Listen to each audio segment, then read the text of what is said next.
Kita jumpa lagi dengan DEC Channel, kanal yang saya gunakan untuk berbagi pengetahuan dan pengalaman terkait penelitian ilmiah, pendidikan, dan pembangunan. Pada pertemuan kita kali ini, saya akan menjawab berbagai pertanyaan yang berkaitan dengan metode-metode penelitian. Pada sesi ini, saya akan mulai menjawab pertanyaan yang berkaitan dengan apa dan bagaimana penelitian deskriptif. Ada yang bertanya, apa sesungguhnya metode penelitian deskriptif itu? Sebetulnya, metode penelitian deskriptif dapat merupakan suatu metode penelitian tersendiri, dapat pula dia merupakan metode-metode penelitian lain yang fungsinya adalah membuat deskripsi atau pemaparan tentang kondisi yang saat ini dihadapi. Jadi, sesungguhnya penelitian deskriptif itu merupakan metode penelitian yang berfungsi untuk membuat deskripsi atau melakukan pemaparan terhadap kondisi yang saat ini dihadapi.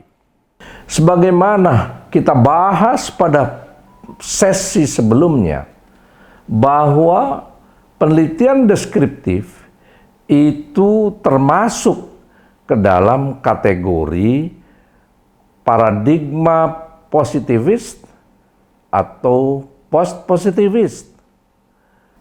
Artinya apa? Dalam melakukan penelitian deskriptif, data yang dikumpulkan adalah berbentuk angka hasil pengukuran. Sebagai suatu contoh, dalam situasi COVID-19 di mana semua kampus lockdown dan kerumunan mahasiswa yang mengikuti perkuliahan di kelas itu ditiadakan, maka dalam kondisi seperti ini perkuliahan dilakukan secara online atau daring. Permasalahan yang dihadapi adalah sesungguhnya bagaimana persepsi mahasiswa dan persepsi dosen terhadap pelaksanaan perkuliahan secara online itu. Untuk menjawab permasalahan seperti ini dengan menggunakan data, maka dapat dilakukan penelitian menggunakan metode deskriptif. Dalam melaksanakan penelitian deskriptif, data dikumpulkan dari subjek yang menjadi sampel.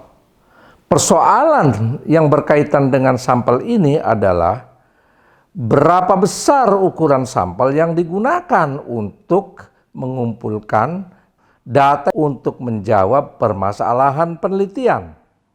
Untuk itu kita dapat menggunakan formula tentang ukuran sampel dalam penelitian deskriptif. Setelah ukuran sampel ditentukan, barulah kita memilih sampel yang akan digunakan sebagai sumber data. Pemilihan sampel dilakukan menggunakan teknik-teknik pemilihan sampel sebagaimana telah dibahas pada sesi sebelumnya. Adapun teknik pengumpulan data yang digunakan dalam penelitian deskriptif bisa menggunakan observasi dan juga bisa menggunakan wawancara. Meskipun demikian, untuk sampel dengan jumlah subjek yang cukup besar, pada umumnya digunakan kuesioner.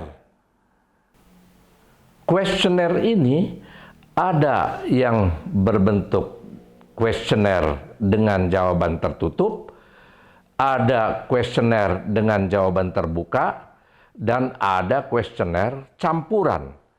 Kuesioner dengan jawaban tertutup sudah menyediakan alternatif jawaban terhadap setiap butir-butir pertanyaannya. Adapun kuesioner yang terbuka tidak menyediakan alternatif jawaban, yang berarti responden harus mengisi jawaban itu sendiri. Adapun kuesioner campuran, pada setiap butir pertanyaannya ada alternatif jawaban yang disediakan dan ada alternatif jawaban yang terbuka di mana setiap responden boleh mengisinya sesuai dengan idenya masing-masing. Untuk kuesioner dengan jawaban tertutup ada dua macam. Yang pertama adalah kuesioner dengan alternatif jawaban yang berbentuk klasifikasi atau kategori, dan yang kedua adalah kuesioner yang jawabannya berbentuk skala, seperti skala sikap, skala persepsi, skala motivasi, skala rating atau skala penilaian. Bagaimana pelaksanaan penelitian itu? Dari kuesioner yang kita buat, kemudian kita sebarkan kepada responden, kemudian kita mengumpulkan data dari responden tentang persepsi terhadap pelaksanaan perkuliahan yang dilakukan secara online. Apabila kuesioner itu dibuat secara tertutup, maka kita akan memperoleh data dalam bentuk angka yang sudah fix, sudah tetap terhadap alternatif jawaban atau option yang disediakan dalam kuesioner tersebut. Persoalannya adalah apabila kuesioner itu dibuat secara terbuka, di mana responden akan menjawab sesuai dengan persepsinya masing-masing yang ditulis di dalam kolom jawaban terhadap kuesioner tersebut. Apabila ini dilakukan, maka peneliti harus mengkategorisasi atau mengklasifikasi jawaban-jawaban itu, mana bentuk-bentuk jawaban yang serumpun, mana yang bukan serumpun. Yang serumpun itu dianggap sebagai satu jenis jawaban, sedangkan yang tidak serumpun dianggap sebagai jenis jawaban yang lain. Begitu juga kalau kuesioner itu merupakan campuran. Untuk kuesioner yang sudah tersedia alternatif jawaban, maka tinggal kita lakukan tabulasi saja. Tetapi untuk alternatif jawaban yang terbukanya, maka dilakukan seperti yang dilakukan terhadap kuesioner berbentuk terbuka. Data yang kita kumpulkan ini semuanya berbentuk angka. Dan angka yang kita peroleh itu dalam perspektif penelitian ilmiah merupakan skala. Dalam perspektif penelitian ilmiah, skala hasil pengukuran itu ada 4 jenis.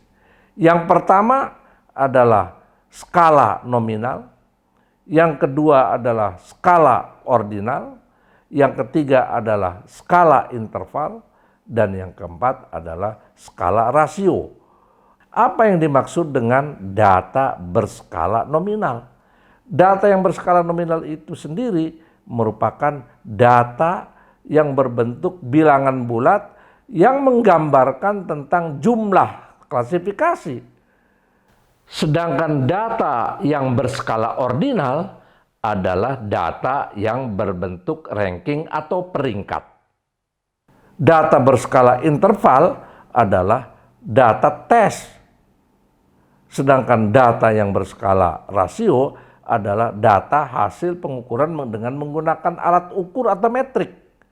Seperti misalnya meter, sentimeter, liter, dan semacamnya. Nah, data-data hasil pengukuran ini itu diolah sedemikian rupa, dan di dalam penelitian deskriptif ini biasanya analisis datanya itu bersifat kompleks. Data hasil pengukuran ini dianalisis dengan menggunakan metode-metode statistika yang sesuai untuk menganalisis bentuk-bentuk data dan sesuai dengan kepentingannya.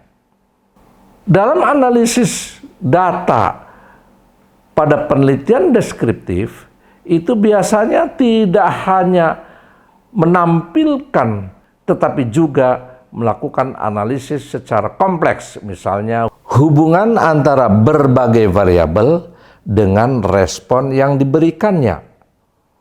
Penelitian deskriptif biasanya menggunakan analisis data yang lebih kompleks. Bukan hanya menggunakan metode statistika deskriptif saja, tetapi juga menggunakan metode statistika inferensial. Oleh karena penelitian deskriptif itu lebih bersifat analitik, maka seringkali dilabeli dengan metode penelitian deskriptif analitik. Dalam analisis data menggunakan metode-metode statistika inferensial, bisa dilakukan untuk menguji signifikasi perbedaan rata-rata, bisa juga digunakan untuk menganalisis hubungan antar variabel, baik hubungan antar dua variabel maupun lebih, dan juga bisa digunakan untuk menganalisis hubungan fungsional antar variabel. Bahkan analisis lebih lanjut bisa juga digunakan untuk dasar membuat prediksi dan juga bisa digunakan untuk dasar membuat analisis kecenderungan. Jadi metode penelitian deskriptif ini sebetulnya analisisnya bisa sederhana, bisa juga kompleks. Tergantung kepada tujuan dan kepentingan penelitian itu dilaksanakan. Demikian uraian tentang penelitian deskriptif. Mudah-mudahan bermanfaat. Terima kasih.